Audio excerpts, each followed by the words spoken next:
Halo teman-teman, kembali lagi bersama Santekno. Kali ini kita akan mencoba mengimplementasikan concurrency pattern, yaitu worker pool. Yang udah kita lihat di sini ada satu ilustrasi bahwa gimana sih cara manajemen grutin concurrent pada pemrograman Golang. Jadi gurutin ini yang nantinya akan dipisah-pisah dan memiliki suatu job atau worker. Worker itu yang akan kita pull dan jadinya setiap data yang diantrikan akan dibaca dan akan diproses oleh worker pool tersebut. Bisa dilihat di sini ilustrasinya seperti ini. Misalkan kita punyai job N, job 1, job 0, dan job sampai dengan job N. Kita masuk dan ada worker yang sedang menunggu, yang mana ini nantinya yang akan memproses semua data yang ada di queue tersebut. Setelah diproses, maka dia akan mengirimkan lagi ke satu queue, yang mana satu queue itu yang akan mengeluarkan datanya. Nah, sebelumnya kita sudah pernah menggunakan concurrency pattern, yang mana itu adalah fan in dan fan out. Nah, worker pool ini adalah kombinasi dari dua itu. Kalau bisa kita lihat dari ilustrasi di sini, bahwa dari input yang satu menyebar ke beberapa function. Berarti namanya ini adalah fan out. Lalu setelah itu data-data yang diproses yang banyak datanya akan kita gabungkan ke dalam satu. Berarti ini masuknya fan in. Dari banyak data menjadi satu. Digabung kembali. Nah, lebih jelasnya ada prosesnya juga di sini. Kita lihat. Nah,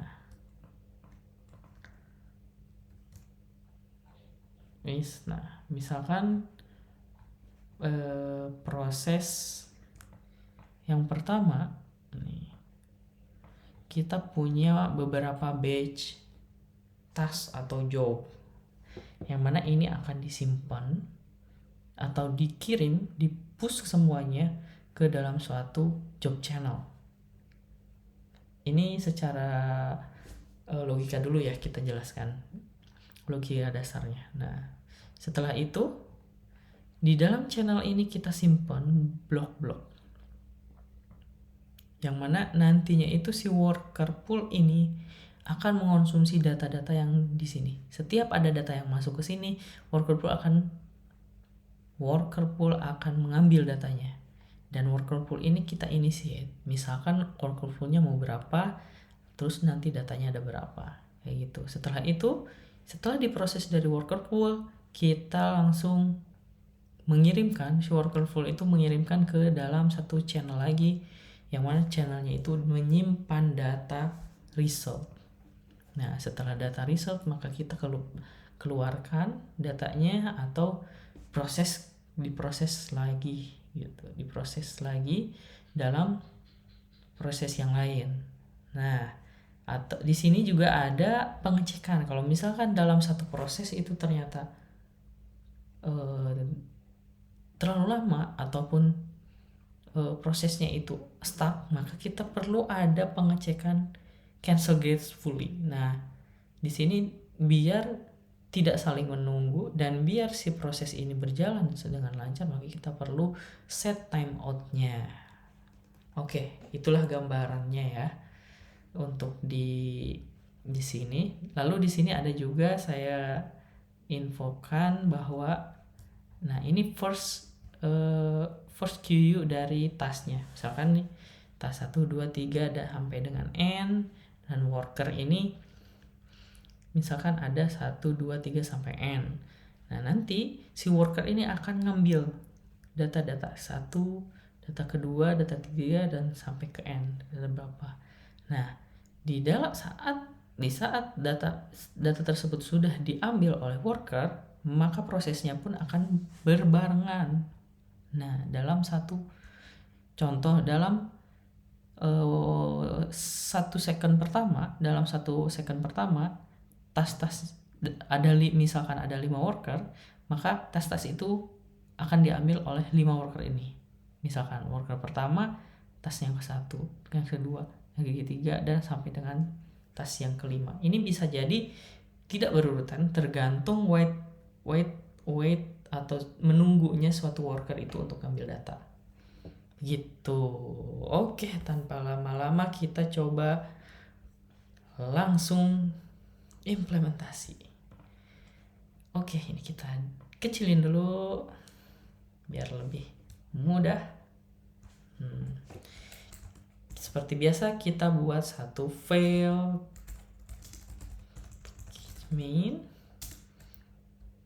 dan kita simpan di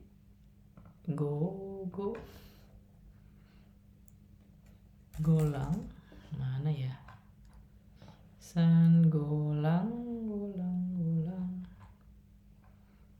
tutorial golang, kita buatnya main.go.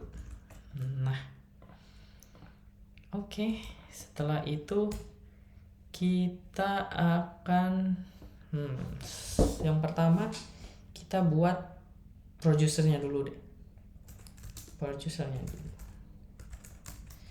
yaitu channel yang memasukkan data.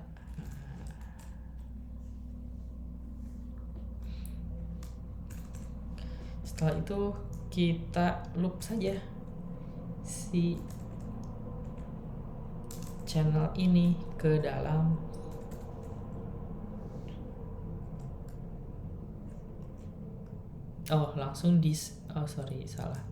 biar tahu kayaknya kita harus ada inisialisasi dulu bahwa i-nya sama dengan 0. Nah, lalu kita print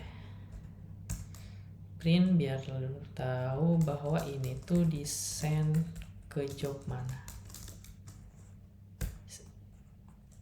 atau datanya ini send job.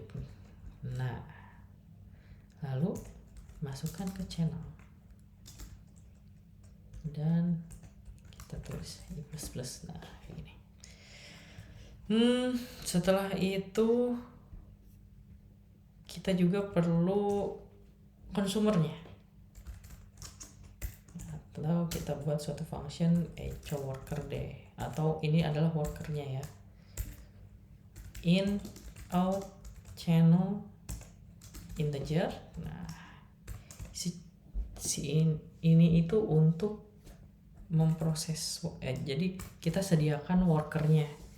Worker itu berarti operationnya di sini nih, apapun operationnya, misalkan mau insert ke database ataupun menghapus ke Redis, apapun itu, atau aritmatika atau perhitungan. Nah, di sini bisa kita operasikan. Kalau yang sekarang simpelnya kita keluarin ya in-nya, terus kita sleep nih,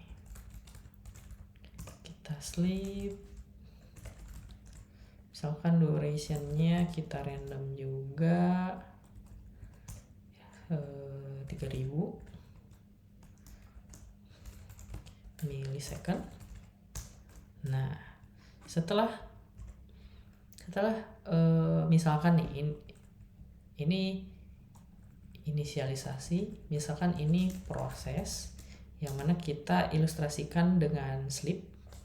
Lalu setelah proses kita keluarkan outputnya. Misalkan outputnya, nah outputnya n kan yang tadi. Nah, seperti ini. Ini adalah workernya. Nah, lanjut kita akan implementasikan di mainnya. Misalkan kita harus inisialisasi dulu channelnya, terus outnya juga, channel integer juga. Nah, lalu kita inisialisasi juga worker poolnya. Misalkan worker poolnya kita mau bikin 4 saja deh. Jadi si workernya ini kita cuman punya 4. Go echo worker. Nah, channelnya in sama out. Nah, seperti ini. Terus go produce. Nah, jadi kita akan produce dari nomor 1 sampai berapa? Dari 0. Terus increment masuknya ke si channel in. Nah, setelah itu istilahnya ini kalau dibilang inputnya. Terus kita untuk mengeluarkan outputnya berarti harus kita loop lagi berdasarkan outputnya. Nah, gini. Kita print nih outputnya apa nih, misalkan nih save deh, save job. Nah, save jobnya ya. Oke. Ini simpelnya seperti ini. Kita coba running. Nah, bisa kita lihat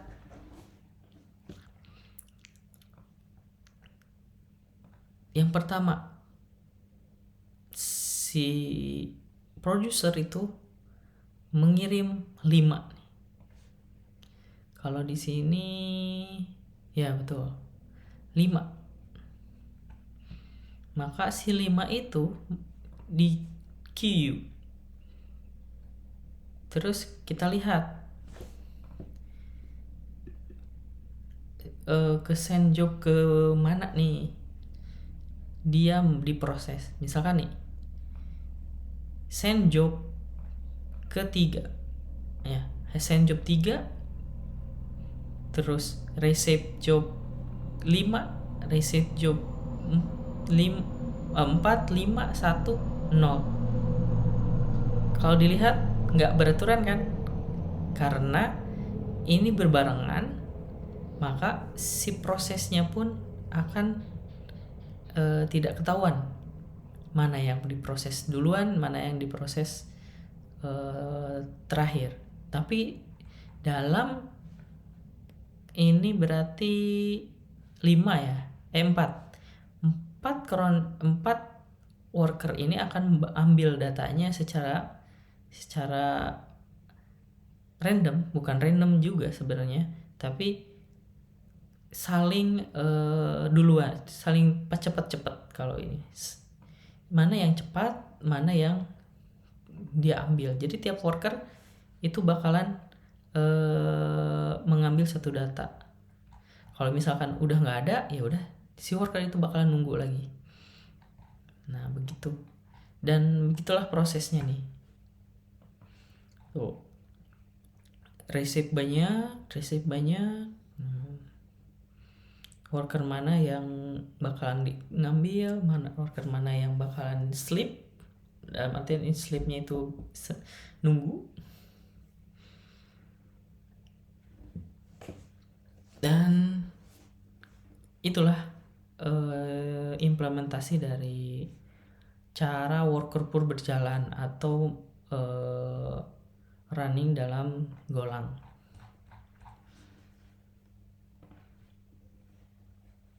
Baiklah, segitu saja informasi dari Santekno.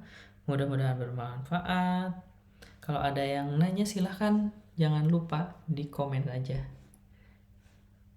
See you teman-teman, bye.